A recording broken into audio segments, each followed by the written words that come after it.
Hello guys, welcome to my channel mister Naveen talkies. Akhanda 2 Thandavam యొక్క release teaser అయితే వచ్చింది. చాలా చాలా అద్భుతంగా ఉంది. ముందు వచ్చిన ట్రైలర్ కంటే టీజర్ల కంటే అంటే ఫస్ట్ టీజర్ ఓకే, తర్వాత వచ్చిన మామూలు బాలకృష్ణ నార్మల్ బాలకృష్ణ యొక్క టీజర్ కావచ్చు, తర్వాత వచ్చిన ట్రైలర్ కావచ్చు, దానికంటే కూడా ఇది చాలా బెటర్గా అనిపించింది. షార్ట్స్ ఉన్నాయి, మామూలుగా లేవు. హనుమాన్ షాట్ పడ్డది, ఇది గదతో వాంచుతుంటే అబ్బా నిజంగా అనిపించింది. నాకు మాస్ యాంగిల్లో వస్తున్నాయి డైలాగ్స్. నిజంగా చెప్పాలంటే గూస్ బంప్ సీన్స్ ఉన్నాయి. నిజంగా చెప్పాలంటే ఆ సీన్స్ నేను ఇప్పుడు ఆ టీజర్లో చూసినప్పుడు, ఒకటి శివుడు తాండవం చేసే ఒక సీన్ ఉంది, హనుమాన్ వచ్చి గదతో కొట్టేటప్పుడు హనుమాన్ విజువల్ పడుతుంది.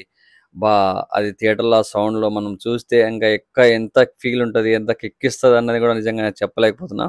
బాగుంది, చాలా బాగా అనిపించింది. నాకు ముందు వచ్చిన దానికంటే ఎక్స్పెక్టేషన్ దీని మీద ఇంకొంచెం పెరిగింది అనమాట. మేబీ డిలే అవ్వడం వల్ల, ఇది రావడం వల్ల ఇంకొంచెం ఎక్కువ హైప్ ఇచ్చిందేమో నాకు అనిపించింది. ఆల్రెడీ బుకింగ్స్ ఓపెన్ అయిపోయాయి. 11th అంటే రేపున్న మనకి ఆల్రెడీ ప్రీమియర్స్ పడతాయి. ఆ ప్రీమియర్స్కి రేపు ఈవినింగ్ నుంచి స్టార్ట్ అయిపోతాయి. అలాగే ఎల్లుండి సినిమా రెగ్యులర్గా నడుస్తుంది. సో ప్రీమియర్స్కి ఎంతమంది వెళ్తున్నారో తెలియదు, కానీ లాస్ట్ టైం కంటే ఇప్పుడు ఇంకా బెటర్గా బుకింగ్స్ అవుతున్నాయని కూడా నాకైతే అనిపించింది. చాలా మంది బయట కూడా చెప్పడం జరిగింది. అండ్ బుకింగ్స్ కూడా బాగానే ఉన్నట్టున్నాయి. అలాగే బుకింగ్స్ కంటిన్యూ అయిపోయి సినిమా రేపు మంచి టాక్ వచ్చిందంటే మాత్రం ఎల్లుండి నుంచి మోతం మోగిపోద్ది కలెక్షన్స్ మాత్రం.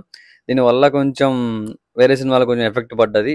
ముందు మనకు ఆల్రెడీ రావాల్సిన సినిమా టైంకి రాలేదు కాబట్టి 14th నుంచి వాళ్ళది నిన్నటికి కొంచెం క్లియర్ అయిపోయి వాళ్ళ డేట్ కూడా 12th అని అనౌన్స్ చేయడం జరిగింది కాబట్టి సో కొంచెం రిలీఫ్గా ఉంది ఫ్యాన్స్ కూడా. ఫ్యాన్స్ నిజంగా చాలా ఎక్స్పెక్టేషన్స్ పెట్టుకుని సినిమాకు ప్రీమియర్స్ కానీ, cinema first day first shows కానీ రిలీజ్ బుక్ చేసుకున్నారు ఆ రోజు. బట్ అవన్నీ అవ్వకపోవడంతో కొంచెం డిసప్పాయింట్మెంట్ దొరికింది. బట్ ఇప్పుడైతే మాత్రం టీజర్ వచ్చిన తర్వాత హైప్ ఇంకొంచెం పెరిగిందని చెప్పాలి. శివుడు తాండవం అయితే రచ్చ రచ్చ ఉంది. అసలు నాకైతే ఫీల్ మంచిగా అనిపిస్తుంది.